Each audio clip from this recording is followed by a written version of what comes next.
Hey everybody, and welcome back to Just Ride Bikes. Today I can finally reveal the contents of this embargo box right here. Now, some of you were correct in your guess around the contents the other day, so well done to you.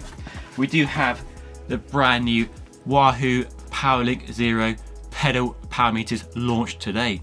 But not only these pedals, we also have behind me the brand new kicker roller. But I'll do a separate video on this linked above and down below. So in this video, we can focus on the brand new power meter pedals launched today. So go into details, unbox them, talk about all the tech features on them, the price, how to compare to rivals in this category, and what it's been like to use in my time with them. So let's dive in. A SpeedPlay based power meter has been a long time coming. Back in about 2015, I think it was, there was a small company called Brim Brothers who were developing a cleat-based power meter system compatible with SpeedPlays to give SpeedPlay fans and users, which I was at the time, a power meter, a pedal-based dual-sided power meter. But sadly, as we know, the company didn't make it to developing that product to bring to market and never became a thing. And about 12 months ago, Wahoo, the company best known for indoor smart trainers and GPS bike computers, announced it had bought SpeedPlay and relaunched and revamped the range of SpeedPlay pedals. And at the same time, they announced they were working on a power meter version as well. So much excitement for SpeedPlay fans for the first proper SpeedPlay power meter pedal. They were going to be coming out in summer 2021, but it's now February 2022. So clearly the pandemic and supply issues have hit the company quite hard, so they have been delayed. So the big question is, was the wait worth it? And first impressions, I have to say, are very good. They look really nicely designed, really nicely engineered, very sleek, very premium feeling product. And we have the very distinctive dual-sided lollipop design, and the power meter gubbins are within inside the collar here, which is fairly small and compact. And on the bike, they look fine to me. And when you're riding, you clearly can't see them, so it's not a problem. So they retain the small distinctive look of these pedals very nicely. The company claims plus or minus 1% accuracy, which is the same as the indoor trainers like the kicker, so that's a good thing straight away. We have some LEDs around this collar here, letting you know the charge status and the battery runtime status, and the two connectors for the charging port there.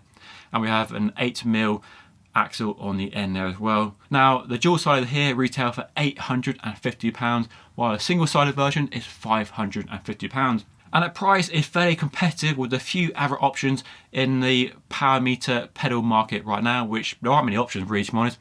You got the Garmin Rallies at about £900 to £950 for a dual-sided version. And then undercutting these are the Favreau Asiamo ones, which are about £600 to £650. So these come in between two very popular options. For now, it's just one single version, and they weigh 139 grams each on my scales, as you can see here.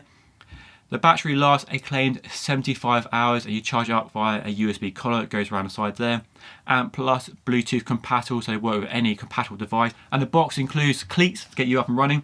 But you can use older Wahoo and even older SpeedPlay cleats if you have them, so they're all compatible, no problems there. As with any power meter, accuracy and consistency is really important.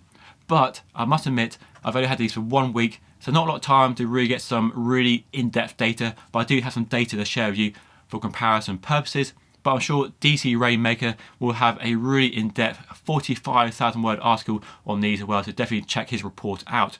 But let's see how to compare in my real world testing. Firstly, using these outside in the real world on real roads, fitted to my giant TCR Advance. When it's not been too windy, we've had some massive storms roll through the UK in the last week, so conditions have been fairly challenging, it has to be said. But riding some of my local favourite climbs, which are pretty steep, the data, the numbers I'm getting from the power meter pedals is in line with my expectations for my effort level, my heart rate, and the pain levels basically. So the numbers don't appear to be drastically outside of what I would expect, high or lower, so that's a good start. And then when I got too windy outside, I came back inside, put my Giant on a Wahoo Kicker smart trainer and used that for comparison testing, and which, it's fair to say, is a fairly good benchmark in the world of smart trainers.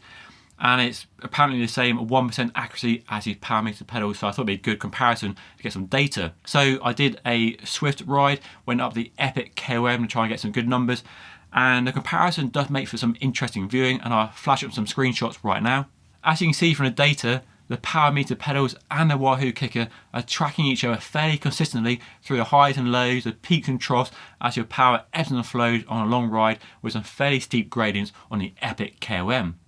So generally it all looks good, but then you look at the mean max power, and here things look really interesting. And simply put, the Powrlink Zero pedals seem to track about 20 watts lower on average than the Wahoo kicker trainer.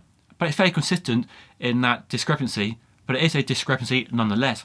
Now, it's worth adding at this point that it might be an issue with my testing and not the pedals themselves. And it's also worth adding that I'm reviewing the pedals before the actual launch, so I can't check the latest firmware in the company's own smartphone app. And because of that, I'll keep using them over the next few weeks and months and see how they go. As I said, I've got another power meter coming from my Giant TCR to give some more data comparison.